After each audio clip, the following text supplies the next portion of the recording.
Hi, my name is Sean Perrone, and I'm the Associate Pastor at First Baptist Jacksonville.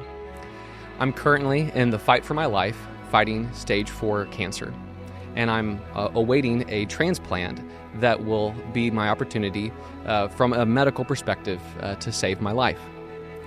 Throughout this journey, I have encountered numerous people who have wondered why I could have hope during this difficult season.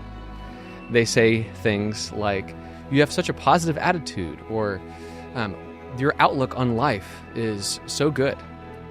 And what I would love for everyone to know is that I am weak and Jesus Christ is strong. There is nothing good within me that gives me a positive outlook or the right perspective. Rather, there is a wonderful truth that sustains me through this difficult season, and that is the truth that Jesus Christ lived a perfect life, died on my behalf, took the whole wrath of God, and then rose from the grave victorious over sin, sickness, and death. There is a wonderful psalm in the Old Testament.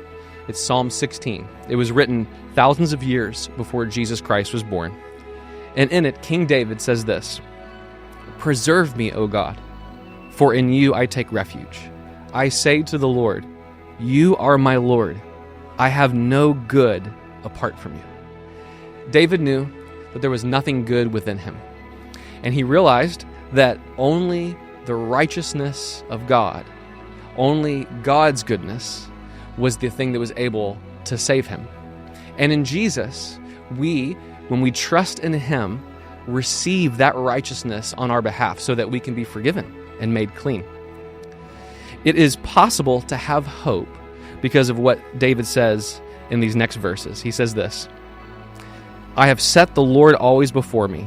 Because he is at my right hand, I will not be shaken. Therefore my heart is glad, and my whole being rejoices. My flesh also dwells secure. For you will not abandon my soul to the grave, or let your Holy One see corruption." David knew that if he placed his faith in God, he would have hope that his flesh would dwell secure, and that God would not abandon his soul to Sheol or to the grave, and that God would not let his Holy One, which is the promised Messiah, Jesus Christ, see corruption. The New Testament quotes this verse, and they say that this is referring to Jesus when he was raised from the dead.